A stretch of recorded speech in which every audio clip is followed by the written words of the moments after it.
कथा सुनने वाले भी महादेव जी हैं, इस कथा को कोई दूसरा नहीं कर। अब आप और हम इसमें कितना ग्रहण कर सकते हैं, आप और हम इसमें से कितना ले सकते हैं, कितना अपनी जिंदगी में उतार सकते हैं, कितना प्राप्त कर सकते हैं, या आप और हमारे ऊपर निर्भर करता है।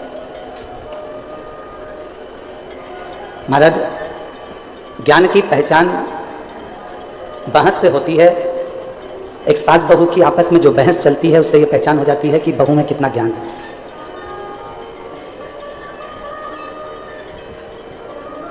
परिवार के किसी व्यक्ति की बहस चलती है तो उससे ये मालूम पड़ जाता है कि कौन के परिवार में कितना ज्ञान है। एक बहस की पहचान, एक ज्ञान की पहचान उसकी आपसी भाषा की बहस से हो जाती है।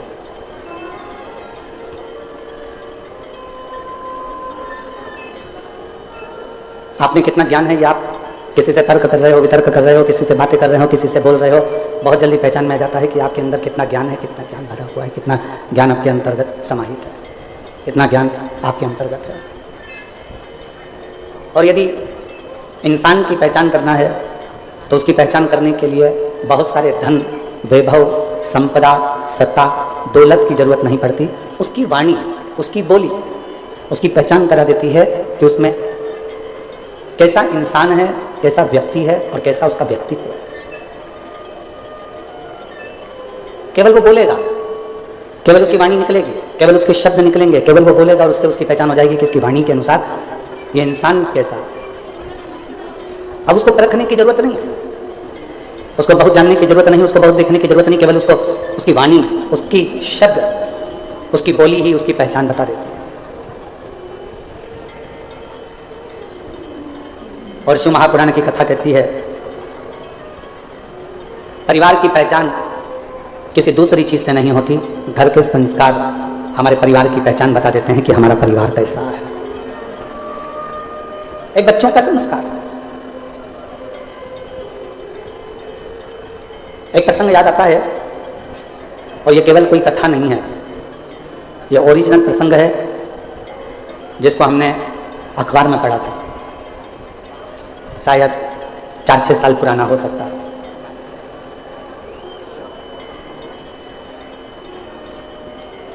एक माता पिता ने अपने लड़के की शादी एक लड़की से पक्की कर दी। दिखने में सुंदर है लड़की, अच्छी है, श्रेष्ठ है, सुंदर है, पढ़ी लिखी भी है, दिखने में उसकी सुंदरता भी है, पढ़ी लिखी भी है और अच्छी भी है। विवाह पक्का हो गया, सगाई हो गई, संबंध जुड़ गया। अब जो लड़के के पिताजी थे उनके घर में कोई लड़की नहीं थी, तो जिस लड़की से उनका संबंध जुड़ा था उसको उन्होंने बेटी मान लिया। और बेटी माना और ये मन में विचार करा कि ऑफिस जाता ही हूँ, बीच में लड़की वालों का घर पड़ता है, कभी कभी चले जाया करूँगा, मिल के आ जाया करूँगा। ये कोई कथा नहीं है, हमने अखबार में पढ़ा था। 6 साल 8 साल पहले का एक प्रसंग है जो आपको श्रवण करा। अब लड़के के पिताजी लड़की के घर जाते, कभी सुबह सुबह चले जाते तो माँ पोछा लगाती हुई दिखती, झाड़ू लगाते हुए दिखती। इतने में तुरंत लड़के के पिताजी ने लड़की की माँ से पूछा, आप पोछा लगा रही हो? उन्होंने कुर्सी दी, लड़के के पिताजी बैठे। लड़की की माँ झाड़ू निकालते निकालते झाड़ू को रखा, हाथ धोया, पानी लेकर आई, चाय बनाई, समधी जी को पिलाई। समधी जी ने चाय पी, पानी पिया। पानी चाय पीने के बाद में जब वापिस चाय पानी पीने के बाद में यहाँ थोड़ी देर बाद वापिस चल दिए। शंभू शंभू शंभू। चाय पानी पीने के बाद वापिस चल दिए। फिर 2-3 दिन हुए, लड़के के पिताजी फिर आ गए। माँ उस समय पर बर्तन मांज रही थी।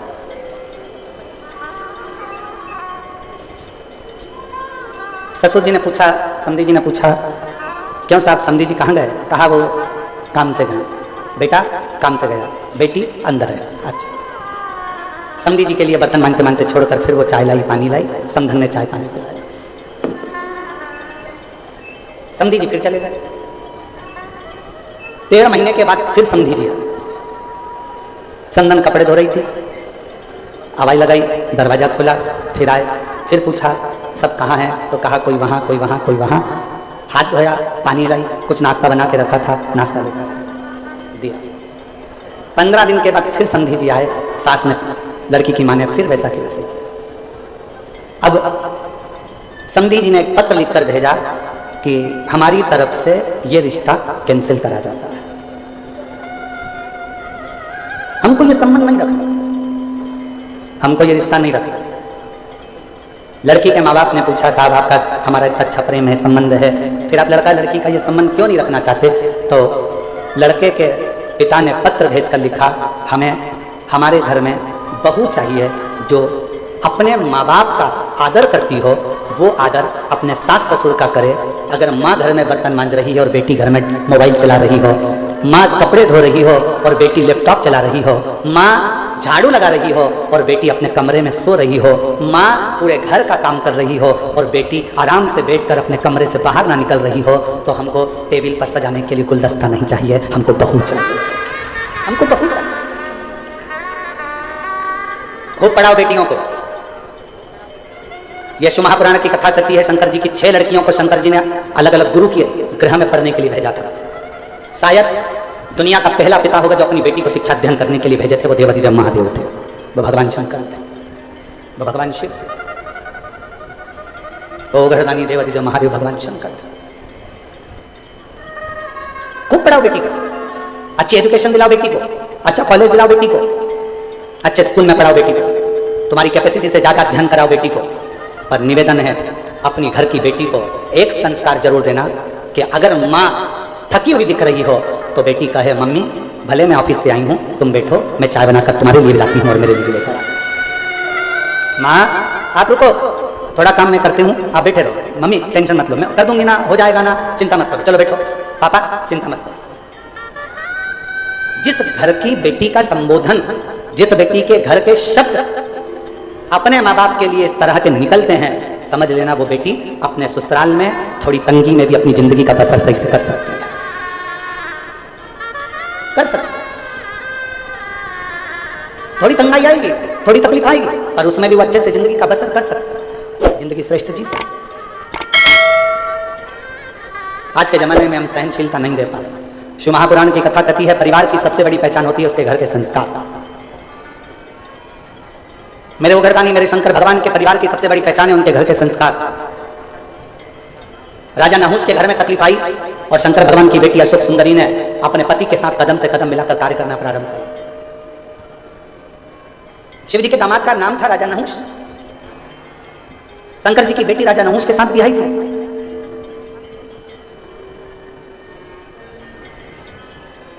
ऐसा नहीं है कि जिंदगी में मुसीबत नहीं आती। हम पहले भी कथा के माध्यम से आपको कहे थे, मंगल सूत्र गले में लड़की के इसलिए बांधा जाता है, विवाह के समय पर लड़का लड़की के गले में मंगल सूत्र इसलिए बांधता है क्योंकि मंगल सूत्र में एक जैसे दाने नहीं होते। मंगल सूत्र में थोड़े दाने सोने के होते हैं तो थोड़े दाने काले होते हैं, थोड़े दाने पीले होते हैं तो थोड़े दाने लाल होते हैं, थोड़े दाने पीले होते हैं तो थोड़े दाने काले होते हैं। लड़की के गले में लड़का शादी के समय पर मंगल सूत्र इसलिए बांधता है कि जैसे मंगल सूत्र में आधे दाने पीले, आधे काले, आधे सोने के, आधे मोती के होते हैं, उसी तरह हमारी जिंदगी एक जैसी नहीं चलती। शादी के बाद कभी खुशियां भी आएंगी तो कभी गम भी आएगा, कभी दुख भी आएगा तो कभी सुख भी आएगा, एक जैसा जीवन नहीं रहेगा। पर आखिरी में मंगल सूत्र में एक बड़ा सा पेंडिल होता है। और शिव महापुराण की कथा कहती है, जब संघर्ष के दिन, अच्छे और बुरे दिन निकलते निकलते थक जाते हैं, तब एक समय पर अच्छी जिंदगी का पेंडिल तुम्हारी किस्मत में आ ही जाता है। तुम्हें घबराने की जरूरत नहीं, तुम्हें घबराना।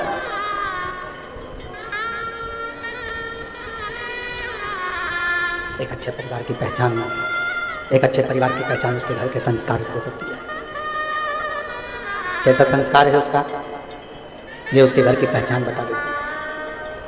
इसलिए फिर निवेदन है कि मत बुरे कर्म कर वरना, सब बोलो सब, भगवान तो बच नहीं, अरे ओ अज्ञानी मत करना, अरे ओ अज्ञानी तेरे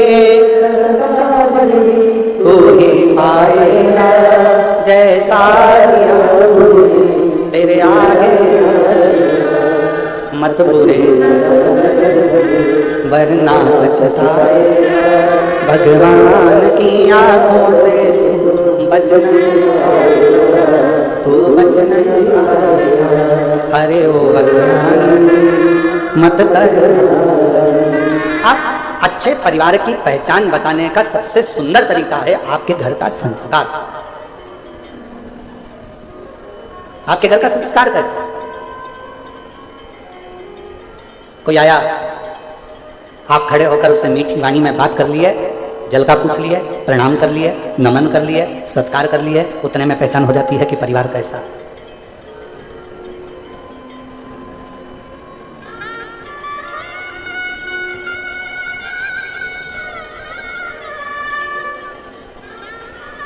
कौन बना रहा है भोजन, कौन दे रहा है सेवा। महादेव महाराज जी प्रणाम करते हुए कहूँगा आपको, हो सकता है कि घर के लोगों को लगे, कल हम जब आए और आने के बाद ऊपर कक्ष में गए, हम प्रसाद पा रहे थे तो हमने बच्चों से पूछा कि प्रसाद किसने बनाया, तो बच्चे बोले कि महादेव महाराज जी के ही यहाँ से, उनके ही परिवार की, उनकी ही माता जी और उनकी ही धर्मपत्नी आदि जो परिवार में बेटी और परिवार के सदस्य हैं वही प्रसाद बना। तो हमने ललित महाराज जी को तुरंत कहा कि उनको धन्यवाद देना कि इतने आदरणीय होने के बाद भी उन्होंने अपना रसोई घर नहीं छोड़ा और प्रसाद बनाने की क्रमता जारी रखी, उसके लिए साधुता।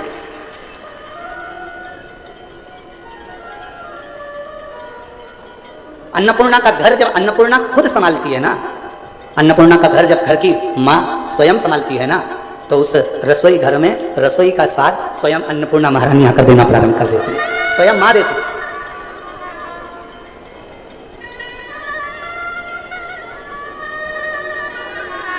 और यही प्रभु की कृपा है। हम हर जगह कथा करने जाते हैं तो कहीं ना कहीं हमको कहना पड़ता है, फिर कहना कि सब्जी में मिर्ची की मात्रा कम करो, कहना पड़ता है सब्जी में ये मात्रा ज़्यादा करो, कोई मात्रा कम करो। पर पहली बार प्रसाद पाने के बाद ये कहना पड़ा कि सारी प्रसादी अन्नपूर्णा महारानी ने बनाई है, सब प्रसाद अच्छा स्वीकार है। कहना ही नहीं पड़ा, क्यों? क्योंकि घर की मर्यादा, संस्कार और घर के नियम ये मूल हो। और एक चावल का दाना देखा जाता है हंडी का कि चावल पका कितना है, पूरी हंडी कितनी पकी है। हमने तुरंत फिर ललित महाराज से कहा, अब ये विश्वास कहता है कि जब इतना सुंदर प्रसाद यहाँ बना है तो चाकरवाड़ी में जो कथा हो रही है उसके भंडारे का प्रसाद भी बड़ा सुंदर बन रहा होगा और सब आराम से प्रेम से पा रहे हैं।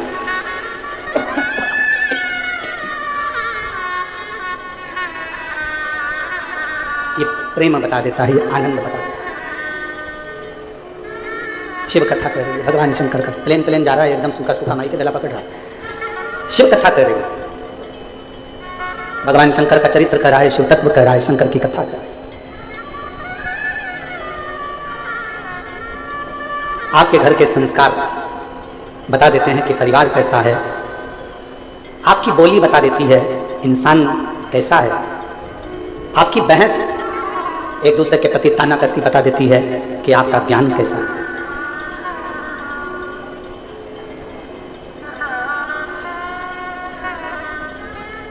इसलिए निवेदन है, शिव को स्वीकार करने से पहले, शिव को स्वीकार करने से पहले सदगुरु श्री संत ज्ञानेश्वर माउली जी की पवित्र धरा से कहूँ मैं आपको कि शिव को स्वीकार करने से पहले अपने भीतर के अहंकार को, अपने भीतर की अभिमत्ता को, अपने भीतर के अहम को तुम्हें दूर फेंकना पड़ेगा, तब आपके भीतर शिव तत्व प्राप्त कर सकते, तब शिव को अपने अंदर आप बिठा सकते। इतना कठिन। देवराज नाम का ब्राह्मण, ब्राह्मण कुल में जन्म ले लेता है, ब्राह्मण कुल में पैदा होता है, ब्राह्मण कुल में रहता है, ब्राह्मण के घर में जन्म लेता है, ब्राह्मण के कुल में जन्म लेता है और आखिरी में वो अपने पथ से भ्रष्ट हो जाता है, अपने मार्ग से दूर हो जाता है।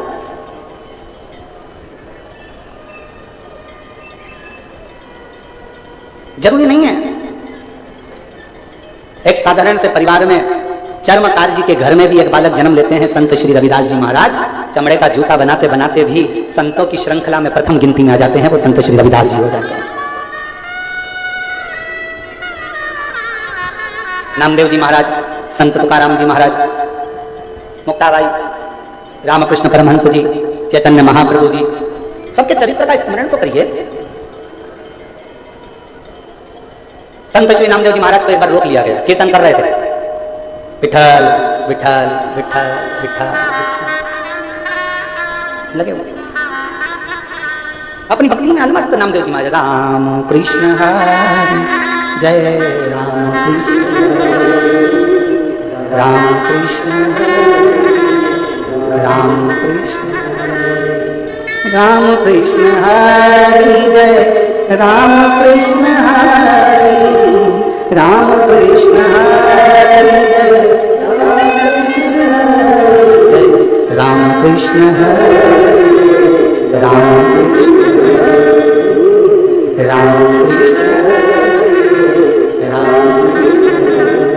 पावन पावन नाम राम कृष्ण हरि पावन पावन राम कृष्ण हरि राम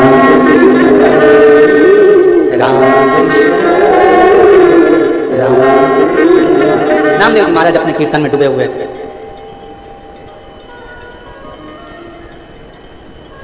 जो भगवान को मानता ही नहीं था, जो कभी भगवान पांडुरंगा को जानता ही नहीं था, जो कभी हरि विठ्ठल का स्मरण करता ही नहीं था, जिसने कभी मंत्र जाप नाम जाप कीर्तन किया ही नहीं था, उसने नामदेव जी को कीर्तन करते करते रोक दिया।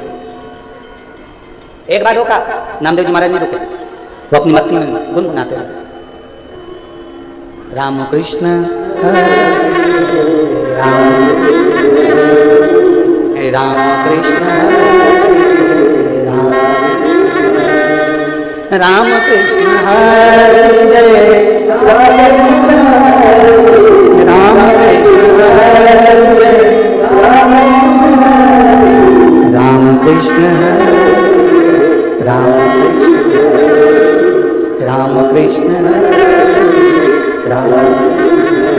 फिर रोका नामदेव जी महाराज को, और जैसे नामदेव जी महाराज को रोका तो नामदेव जी महाराज अपनी कीर्तन में डूबे।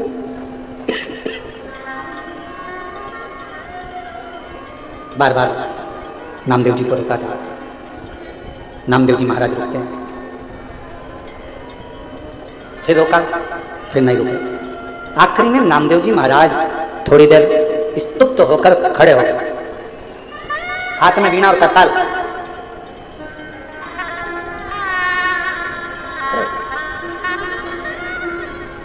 क्या है भाई, तो मुझे कीर्तन क्यों नहीं करने देते?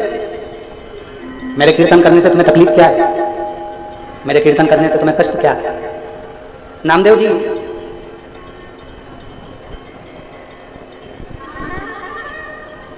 भगवान कभी दिखता ही नहीं है, तो फिर कीर्तन किसका कर रहे हो? नामदेव जी बोले, भगवान भले ना दिखे पर भगवान हमारे अंदर, तुम्हारे अंदर, संपूर्ण जगत के अंदर मेरा पांडुरंगा हरि विठ्ठल समाहित रहता है। हर एक के अंदर मेरा पांडुरंगा हरि विठ्ठल सब में समाहित रहता है, सब में समाहित। हम कैसे मान सकते हैं? नामदेव जी ने एक लोटा पानी मंगवाया, एक डब्बी नमक मंगवाया, सामने वाले व्यक्ति को दिखाया, ये क्या है? नमक। ये क्या है? पानी। नमक लिया 2 चम्मच, सामने वाले से नामदेव जी ने पूछा, ये क्या है? नमक। पानी में डाल दिया। फिर नमक लिया, पूछा, ये क्या है? नमक। पानी में डाल दिया। नामदेव जी महाराज ने पानी को चम्मच से हिला दिया, घोल दिया। अब नामदेव जी महाराज ने पूछा, बता इसमें नमक कहाँ गया? सामने वाले ने कहा कि इसमें नमक तो घुल गया, नमक इसमें चला गया। अब तो इसको उकाल ले, गरम कर ले, तपा ले, तो भी इसमें नमक मिला ही रहेगा। नमक दिखता नहीं है, पानी में घुल जाता है। उसी तरह मेरा हरि विठ्ठल भी दिखता नहीं है। जब मानव जन्म लेता है, उसमें शिव तत्व समाहित घुला हुआ होता है, परमात्मा उसमें घुला हुआ, परमात्मा उसमें समाया हुआ।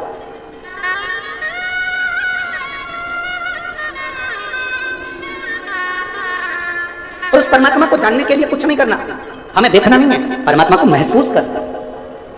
भगवान हमारे अंदर है कि नहीं, इसको महसूस करने के लिए हमारा कीर्तन, भगवान का मंत्र जाप, शिव महापुराण की कथा, भगवान का स्मरण, भगवत नाम, भगवान की कथा, ये सब हो, ये परमात्मा को जानने के लिए होती है, परमात्मा को पहचानने के लिए होती है। हमारे अंदर शिव तत्व कितना है, हमारे अंदर भगवान कितना समाहित है, हमारे अंदर भगवान कितना समाया हुआ है, इसकी पहचान हमारी कथा, भगवान शंकर का चरित्र, भगवान की पावन कथा हमको बता देती है कि हमारे अंदर शिव तत्व कितना है। आज एक संत की भूमि पर संत की कथा, शिवगण भृंगी शिव महापुराण की कथा चल रही है। और कितना विचित्र शिव भक्त होगा, जरा विचार करिएगा, जिसने वर में मांग लिया था भगवान शंकर से कि अगर कोई पत्ती भंवरा झूठा भी कर दे तो तुम स्वीकार कर लेना, कोई पुष्प यदि भ्रमरा झूठा भी कर दे तो तुम स्वीकार कर लेना। और कितनी बड़ी शिव भक्ति होगी, जरा विचार करिएगा, भगवान को चढ़ने वाला फूल अगर धो लिया जाता है, उसको धो देते हैं तो भगवान उस फूल को स्वीकार नहीं करता। भगवान को चढ़ने वाला फूल पेड़ पे से टूटता है और टूटा हुआ फूल भगवान को चढ़ता है तो भगवान स्वीकार करते हैं, पर धोया हुआ फूल भगवान स्वीकार नहीं करते, क्योंकि वो भंवरे का झूठा होगा तो शिव को स्वीकार। कितना विचित्र कथा है। फूल को कब तोड़ा जाता है, जम के बोलो जरा, भगवान को चढ़ने वाले फूल को कब तोड़ा जाता है, नहाने के बाद कि नहाने के पहले? बोलते जाओ, उत्तर दो जल्दी। चाकरवाड़ी में बैठे हो, जरा अच्छी दमदारी से उत्तर दो। महाराष्ट्र वाले इतने धीमे बैठे रहेंगे तो हो गया कल्याण पूरे देश का। सारी बुलंद आवाज तो महाराष्ट्र से ही गूंजती है, जैसे छत्रपति संभाजी के लिए गूंजी थी।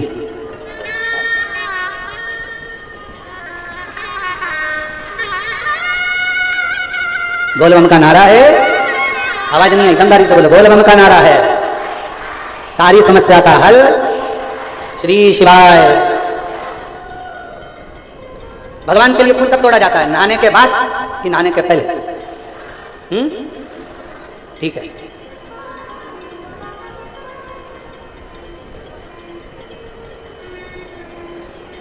चलो अब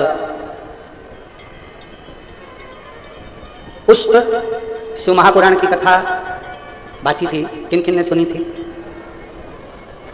उस कथा को एक बार हम पुनः, अगर बीच में कभी योग लगा तो आस्था चैनल वालों से कहेंगे कि उस कथा को एक बार वापिस आस्था चैनल पर दिखाओ। पुष्प शिव महापुराण की कथा वो 5 दिन की थी। उसमें पंच पुष्प का वर्णन किया था कि पुष्प कौन सा फूल जमीन पर गिरा हुआ भी मेरे भगवान स्वीकार कर लेते हैं, कौन सा पुष्प जहरीला है जो किसी देवता पर नहीं चढ़ता वो भगवान स्वीकार कर लेते हैं, कौन सा पुष्प जिसको कीड़ा भी चख ले, भंवर भी झूठा कर दे, जिसको खंडित भी किया जाता है तो भगवान स्वीकार कर लेते हैं। कौन सा पुष्प?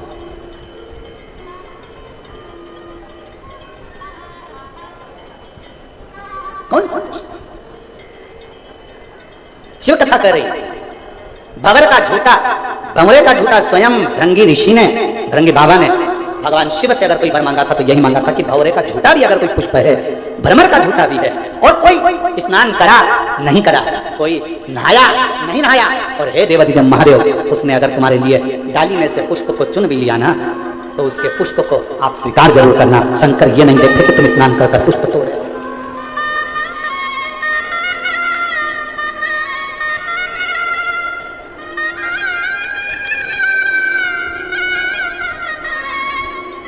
बस वो तो हृदय से मांग लो, हृदय से।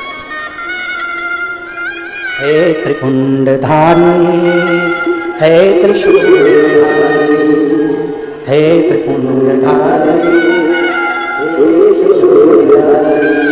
अपनी शरण में हमको अब ना लीजिए, अपनी शरण में हमको हे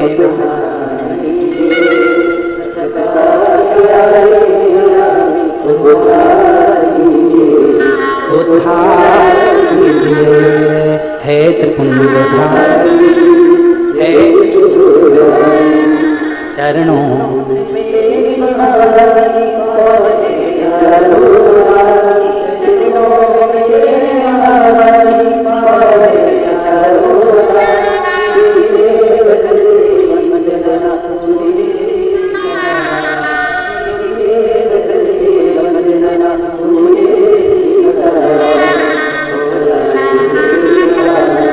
हो जाए कोई कामना उपकार कीजिए, सरकार किया है मेरा भी कल्याण,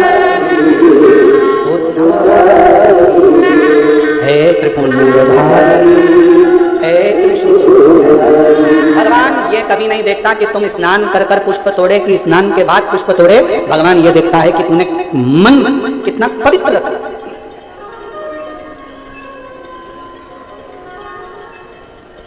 अब एक उत्तर तो चाकरवाड़ी वालों साहब, अरे बीड़ जिले की जीजियों और जितने मेरे जीजा बैठे सब उत्तर देना, बेटियां बेटे सब उत्तर देना, मेरी माएँ भी उत्तर दें, मेरे बाबा भी उत्तर दें।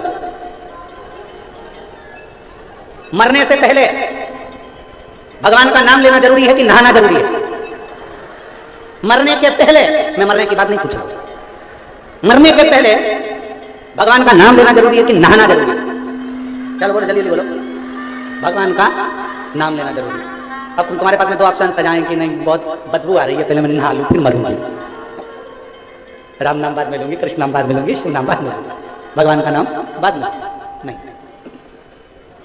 प्राण छूटने वाले हैं, अंतिम क्षण चल रहा है, कोई नहीं देखेगा कि तुझे हॉस्पिटल में पड़े हुए कितने दिन हो गए, कितने दिन से तूने स्नान नहीं करा, कितने दिन से तू नहाया नहीं, कितने दिन से तूने ब्रश नहीं करा, कितने दिन से तू कभी स्नान नहीं कर पाया, कोई नहीं देखेगा। हर व्यक्ति एक बात कहेगा, अंतिम क्षण है, राम कहो, अंतिम क्षण है, कृष्ण कहो, अंतिम क्षण है, पांडुरंगा हरि विठ्ठल कहो, अंतिम क्षण है, शिव का नाम लो, अंतिम क्षण है, भगवान को याद करो। कोई नहीं कहेगा 8 दिन पहले नहाया था अभी तक नहाया नहीं, मरेगा तो नरक जाएगा, बैकुंठ जाएगा कि नहीं जाएगा, कोई नहीं कहेगा। सब कहेंगे अगर मरने से पहले भगवान का नाम ले लिया तो बैकुंठ तो चला गया, नहाया कि नहीं नहाया किसी को मतलब नहीं।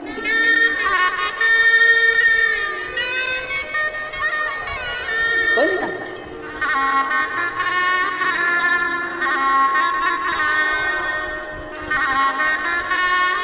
कोई नहीं जानेगा महाराज, कोई नहीं पूछेगा।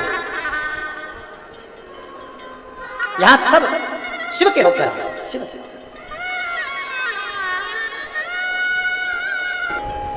भगवान देवादित्य महादेव, भगवान शिव, ओगरदानी प्रकालदर्शी, कैलाशी, अविनाशी, भगवान शंकर पवित्र कथा कर रहे हैं, महापुराण वर्णन कर रहे हैं, शिव तत्व कह रहा है। भगवान ओगरदानी प्रकालदर्शी, कैलाशी, अविनाशी शिव की कथा कर रहे हैं।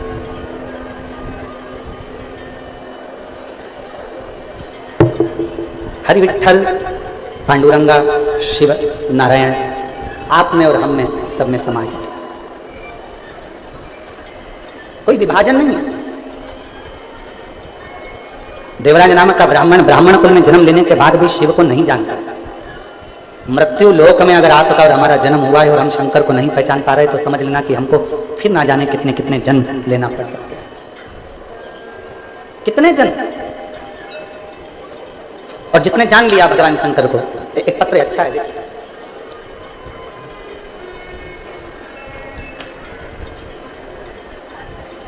मैं सो शारदा जीवन राव जगताप,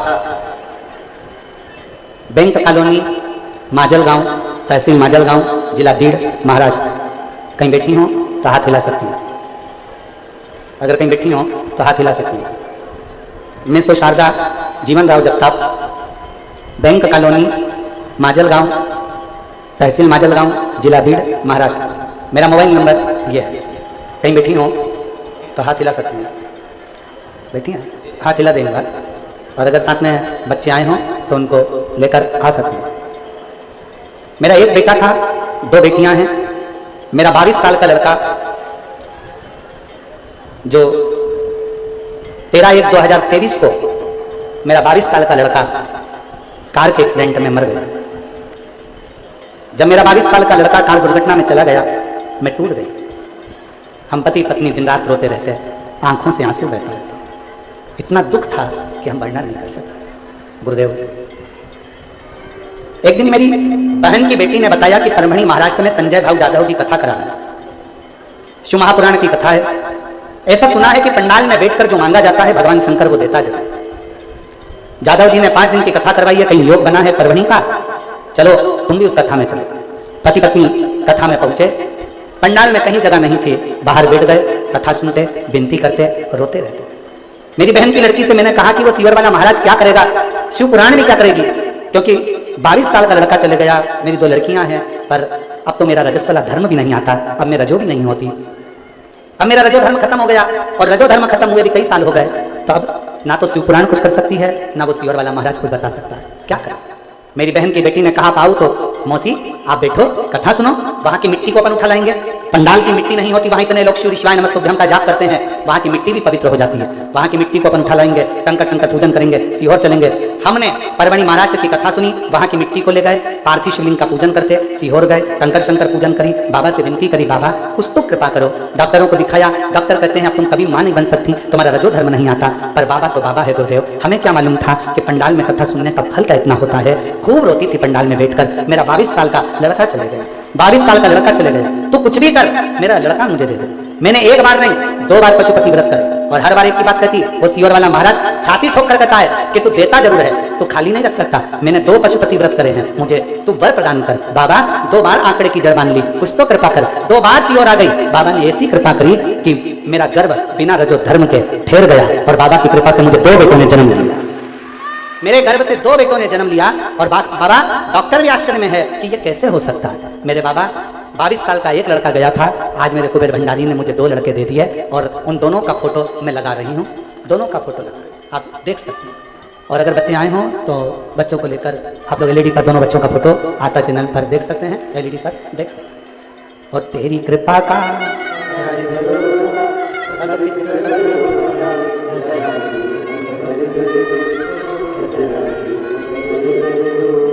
जिस पर भी हो गई तेरी कृपा भवतार एकत्र हो रहे बड़ा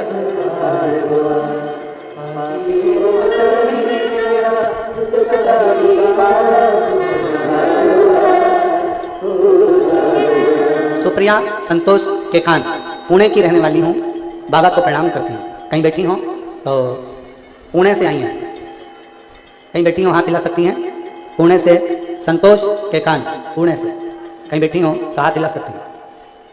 और आई हो तो बच्चे को लेकर, एक तो भीड़ ज़्यादा है ना, तो पीछे भी अगर कहीं बैठे हो तो हाथ हिला सकती हैं। सुप्रिया संतोष के कान, पुणे से रहने वाली हूँ। बाबा शादी के 15 साल हो गए थे लेकिन संतान नहीं थी, सारे डॉक्टरों से इलाज करवाया लेकिन कुछ भी ना हो पाया। मेरी माँ ने मुझे बताया कि टीवी पर कथा आती है और मेरी माँ आपकी कथा 2021 से सुनती आ रही है। मैंने आपने बताया हुआ सफ़ेद आंकड़े की जड़ और पशुपति व्रत दोनों उपाय किए और बाबा की ऐसी कृपा हुई, मेरे घर में 15 साल के बाद 2024 में बेटे ने जन्म लिया। बाबा की कृपा से मैं बाबा को यहाँ प्रणाम करने के लिए आई। कहीं बैठी हूँ तो हाथ हिला सकते।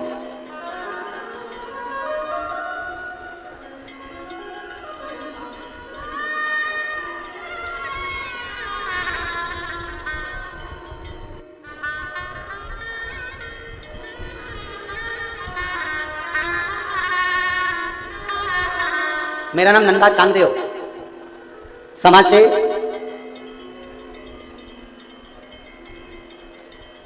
पाटोदा जिला बीड़ से हूँ। मेरा मोबाइल नंबर ये है। मेरे छाती में गठान हो गई थी जो 4 साल पहले ऑपरेशन से निकाल दी गई थी, लेकिन फिर से दूसरी साइड में छाती में गठान हो गई। मैं बहुत डर गई थी। अभी ऑपरेशन से एक गठान को निकलवाया, अब फिर से दूसरी गठान हो गई। मेरे घर के लोग नजदीक के ही बाबा देवादिदेव महादेव के मंदिर जाने लगे, आपकी कथा सुनने लगे, रोज चढ़ाई हुई बेलपत्र लाने लगे, शिव जी पर चढ़ाया हुआ जल लाने लगे और मुझे देने लगे। कहते थे अगर बेलपत्र खाओगी और पानी चढ़ा हुआ पियोगी तो शिव गठान को गला देंगे। श्री शिवाय का नमस्तुभ्यम जाप करती। बाबा की ऐसी कृपा हुई गुरुदेव, मुझे दूसरी गठान का ऑपरेशन नहीं कराना पड़ा और बिना ऑपरेशन के ही मेरी गठान पूरी गल गई। मैं बाबा को यहाँ प्रणाम करने के लिए आई हूँ। कहीं बैठी हो तो आ सकती है। मेरा नाम नंदा चांगदेव, संगवासे पाटोदा जिला बीड़ से है। मेरा मोबाइल नंबर ये। और तेरी कृपा का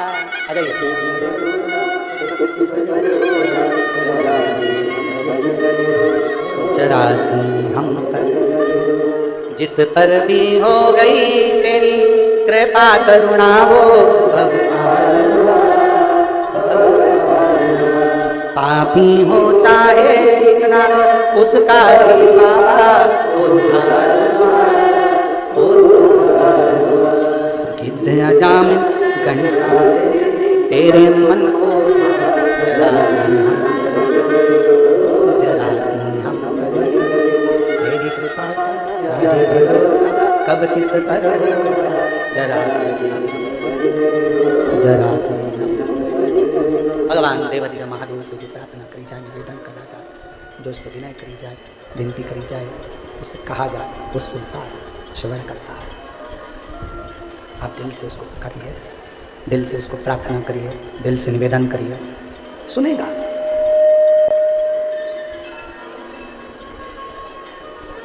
देवराज नाम के ब्राह्मण का तो विश्वास से ही शिव पर नहीं था। ब्राह्मण कुल में जन्म जरूर ले लिया था, ब्राह्मण कुल में पैदा जरूर हो गया था, पर ब्राह्मण तत्व से दूर था, ब्राह्मण तत्व से दूर था। चोरी का धन लेकर जा रहा था, शरीर में ताप पड़ गया। सामने टूटा सा शिवालय था, सोचा शरीर में थोड़ा सा ठंड लग रही है तो बक कर बैठ जाऊंगा तो हो सकता है शरीर में थोड़ी सी गर्मी आ जाए।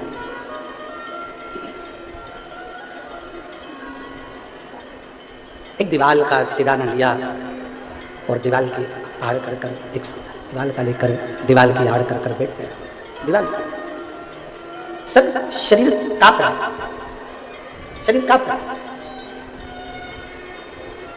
आ जाओ।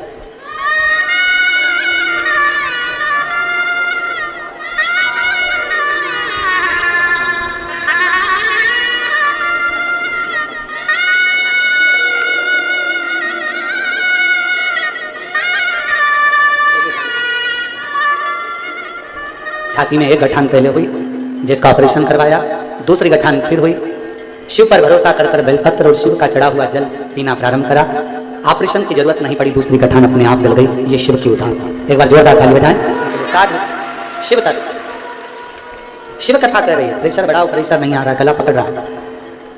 शिव तत्व कह रहा है, भगवान शंकर का चरित्र कर रहा है, शिव महापुराण की कथा कर रहा है, भगवान शंकर का पवित्र चरित्र वर्णन कर रहा है। देवराज शिव को नहीं जानता, भगवान शंकर के मंदिर कभी नहीं गया, ना शंकर को कभी प्रणाम करा, ना निवेदन करा, ना प्रार्थना करी। पहली बार शिव के मंदिर में दीवार के पास टिक कर दीवार के पास लगकर शरीर कांप रहा था। उसको क्या मालूम था कि अंदर शिव महापुराण का कोई पाठ कर रहा था और वो आवाज उसके कानों में पहुंची, वो शब्द उसके कानों में पहुंचा, वो आवाज, वो शब्द उसके कानों में पहुंचा। थोड़ी थोड़ी देर में जो कथा कर रहे थे वो आवाज लगा रहे थे, हर हर महा। इसको थोड़ा क्रोध आया, गुस्सा आया। एक तो शरीर में कष्ट है, ऊपर से इतनी तेज तेज आवाज लगा रहे हो, इतना तेज तेज चिल्ला रहे हो। वहां से उठ कर चल दिया। अच्छा, एक बात, शिव महापुराण की कथा बहुत अच्छी करती है।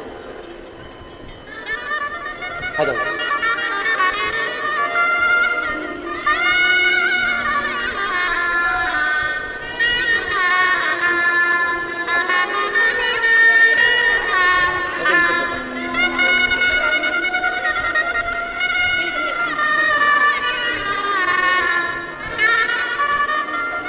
जो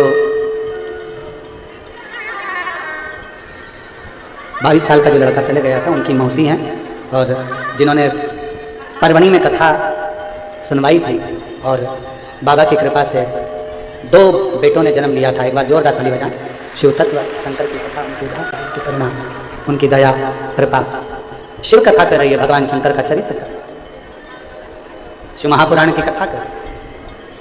देवराज को शिव भक्ति का बल नहीं था। शिव महापुराण एक बात बहुत अच्छी कहती है कि वृक्ष की पत्तियां भले सूख जाए, वृक्ष के पुष्प भले सूख जाए, पर वृक्ष की जड़ हमेशा ताजी की ताजी, गीली की गीली बनी होना चाहिए।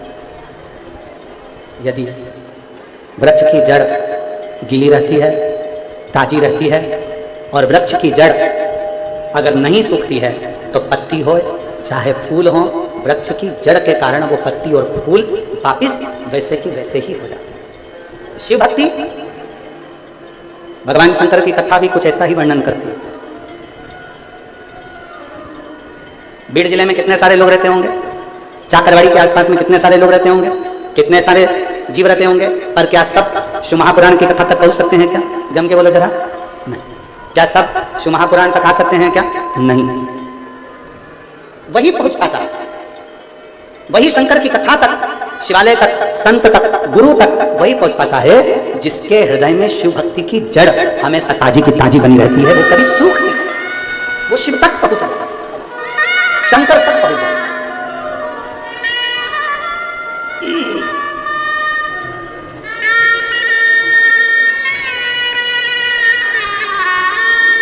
15 वर्ष के बाद हुआ है।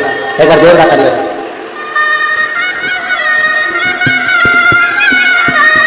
संभो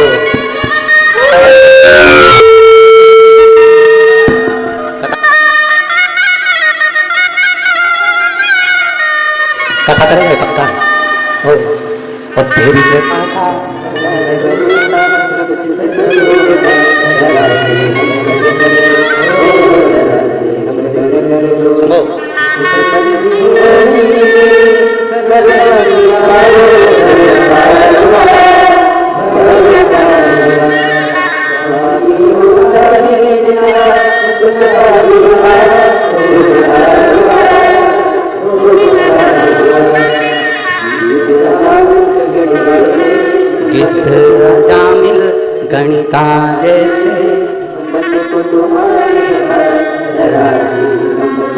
तेरी कृपा का क्या है भरोसा, अब किस पर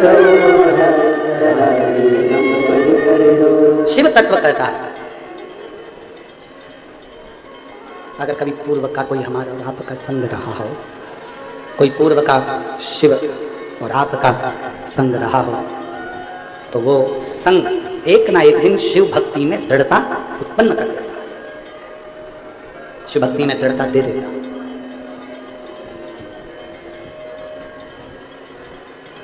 शिव भक्ति में ना किसी भी चीज की जरूरत नहीं है।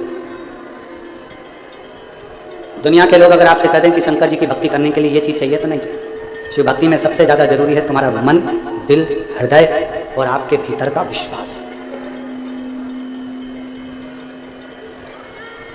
आपके अंदर जितना जितना भरोसा, जितना जितना विश्वास, जितनी जितनी दृढ़ता तुम्हारे अंदर होगी, शिव तुम्हारे उतने करीब आता चले जाएगा।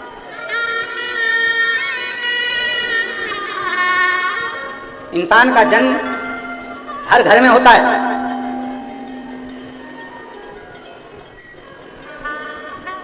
इंसान का जन्म हर घर में होता है, पर इंसानियत का जन्म हर घर में नहीं होता है। इंसान जन्म ले सकता है हर घर के अंदर, पर इंसानियत हर घर में जन्म नहीं लेती। इंसानियत वहीं जन्म लेती है जहां का पूरा भार स्वयं शिव पर आधारित है। एक बात आप लोगों से पूछे, जरा उत्तर दीजिएगा। गाड़ी चलती है, 4 व्हीलर चल रही है, 2 व्हीलर चल रही है, दच के किसको सहन करना पड़ता है? खड्डे किसको सहना पड़ते हैं? टायर को, चक्का को, रिंग को।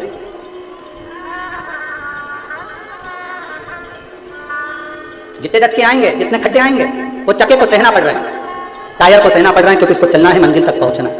उसको मालूम है मेरे अंदर, इस गाड़ी के अंदर बहुत सारे बैठे हुए हैं, इन सबको मंजिल तक पहुंचाना, ये भार उसके ऊपर बना हुआ है, उसको चले जाना है। डामर की रोड आएगी तो भी उसको चलना है, सीमेंट की रोड आएगी तो भी उसे चलना है, बड़े बड़े खड्डे आएंगे तो भी उसे चलना है। उसको केवल चलना ही चलना है, बढ़ते ही जाना है, उसको रुकना नहीं है, केवल चलना है। उसी तरह शंकर का जो भक्त होता है, शिव की उपासना करने वाला होता है, शंकर की आराधना करने वाला होता है, शिव की स्तुति करने वाला होता है, शिव का स्मरण करने वाला होता है, उसको मालूम है कि मंजिल तक मुझे लेकर पूरे परिवार को, कुटुंब को जाना है। बीच में मुसीबतों के खड्डे भी आएंगे, बीच में रोड आड़ी टेढ़ी भी आएगी, बीच में सीमेंट की भी आएगी तो डामर की भी आएगी, ना जाने कैसा कैसा क्रम आएगा, पर मुझे चलते जाना, बढ़ते जाना। थोड़ा कष्ट आएगा जिंदगी में, ऐसा नहीं कि कष्ट नहीं आ सकता, तकलीफ नहीं आएगी या परेशानी नहीं है, आती है। कोई तुमसे कह दे, कोई महाराज ऐसा मिल जाए और तुमसे कह दे कि तुम्हारी जिंदगी में मैं दुख नहीं आने दूंगा, तो व्यर्थ की बात है, समझ लेना पक्का झूठा महाराज। कोई तुमसे कह दे कि तेरी जिंदगी में मैं तकलीफ नहीं आने दूंगा, दुख नहीं आने दूंगा, समझ लेना पक्का झूठा है महाराज। दुख आएगा, एक साधारण मनुष्य की जिंदगी में भी दुख आता है, तो एक महाराज की जिंदगी में भी दुख आता है, एक गरीब की जिंदगी में भी दुख आता है, तो करोड़पति की जिंदगी में भी दुख आता है। जितना ललाट पर पूर्व में लिखा हुआ है, कुर्सी, पद, प्रतिष्ठा, सम्मान, यश, ये सारा की सारा तुमने पूर्व में किसी को दिया होगा, तो आज तुम्हें कुर्सी भी मिल रही है, पद भी मिल रहा है, प्रतिष्ठा भी मिल रही है, यश भी मिल रहा है। नहीं तो तुम्हारे ही नाम का एक व्यक्ति हाथ ठेला धका रहा है, तुम्हारे ही नाम का एक व्यक्ति घर में काम कर रहा है, तुम्हारे ही नाम का एक व्यक्ति किसी के झाड़ू लगा रहा है, एक व्यक्ति पोछा लगा रहा है। नाम की मूलता नहीं है, मूलता है तुम्हारे कर्म की। इसलिए जो पूर्व में करा आज सुख भोग रहे हो, और आज करोगे तो बाद में सुख भोगने को मिलेगा। जैसा कर्म करोगे उस कर्म के अनुसार तुम्हें फल की प्राप्ति, ये कर्म की प्राप्ति। और कोई अच्छे जन्म के, कोई पूर्व अच्छे कर्म मुझे बाबा, पिछले जन्म मुझे बाबा, जहाँ सारी दुनिया झुकती है, जहाँ सारी दुनिया झुकती, मुझे वो आली दरबार मिला, दरबार। कोई पूर्व का सुख होगा जो आज मिल रहा है, कोई पूर्व का अच्छा कर्म होगा जो आज मिल रहा है। अच्छा एक बात और समझ लो जरा अच्छे से, एक ही कॉलेज में, जिस कॉलेज में तुम पढ़े उस कॉलेज में 50 बच्चे पढ़े होंगे, बोलो पढ़े कि नहीं पढ़े? जम के तो बोलो। जिस स्कूल में तुम पढ़े उसमें 50 बच्चे पहले भी पढ़े होंगे। जब तुम जन्मे उसी तारीख को लाखों लोग जन्मे होंगे, बोलो जन्मे कि नहीं जन्मे? जिस समय तुम जन्मे उस समय भी, या तो हमारा साइंस कहता है हर घड़ी हर पल लाखों लोग एक साथ जन्म लेते हैं, तो क्या सारे के सारे करोड़पति बन जाते हैं? क्या सारे के सारे मिनिस्टर बन जाते हैं? क्या सारे के सारे मंत्री बन जाते हैं? क्या सारे के सारे अच्छे औहदे पर पहुंच जाते हैं? नहीं, एक तो पूर्व जन्म का कोई अच्छा कर्म, दूसरी आपकी जिंदगी की मेहनत, आपका परिश्रम, आपका लगन और आपकी मेहनत आपको एक ना एक दिन मंजिल तक ले जाकर छोड़ देती है। ये आपका कर्म है। तारीख वही है। 10 तारीख को आपका जन्म हुआ तो 10 तारीख को बहुत सारों का जन्म हुआ।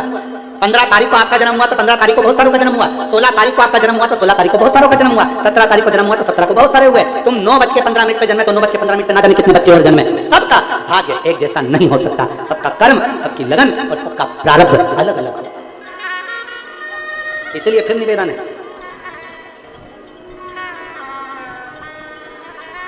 जो दिया मेरे परमात्मा ने, जो दिया मेरे शंकर ने, जो दिया मेरे ओघड़दानी ने, वो कम नहीं दिया। खुश हुआ करो, भगवान को हर पल धन्यवाद दिया करो कि तूने मुझे जो दिया वो कम नहीं दिया, कम नहीं दिया। एक पत्र अच्छा है।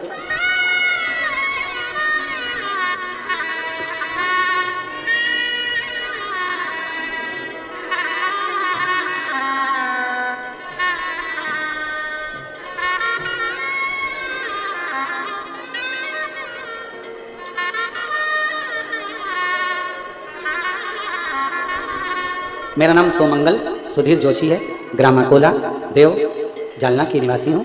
मेरा मोबाइल नंबर ये है। बाबा के आशीष का क्या वर्णन करूँ गुरुदेव। एक दिन ऐसे ही यूट्यूब पर कथा देते देते आपकी शिव महापुराण अपने सुमधुर वाणी से श्रवण करने का लाभ हुआ। शिव भक्ति में जुड़ गई, साथ में अपने पति को भी जोड़ दिया। रुद्राक्ष महोत्सव में मिले पहुंची, क्षेत्र सीहोर पहुंचकर कथा सुनी। मेरी बेटी के लिए बस मांगा था कि उसकी सरकारी नौकरी लग जाए। मेरी बेटी कहती है, माँ मैं मेहनत कर कर थक गई, मेरी नौकरी नहीं लग रही। मैंने अपनी बेटी से कहा एक बार पशुपतिनाथ का व्रत कर और पंडाल में बैठकर कथा सुनी। मेरी बेटी ने पंडाल में बैठकर कथा सुनी, पशुपतिनाथ का व्रत किया। और बाबा का मैं क्या गुणगान करूं गुरुदेव। मेरे बाबा ने मेरी बेटी की एक पंडाल में नहीं सुनी, 5 पंडाल में बैठकर कथा सुनी और बाबा की कृपा से मेरी बेटी का सिलेक्शन स्वास्थ्य विभाग में हो गया और मेरी बेटी की गवर्नमेंट जॉब लग गई। मैं बाबा को प्रणाम करने के लिए आई। कहीं बैठी हो सोमंगला मंगल सुधीर जोशी आ सकते हैं। एक पत्र और बड़ा सुना, देखिए।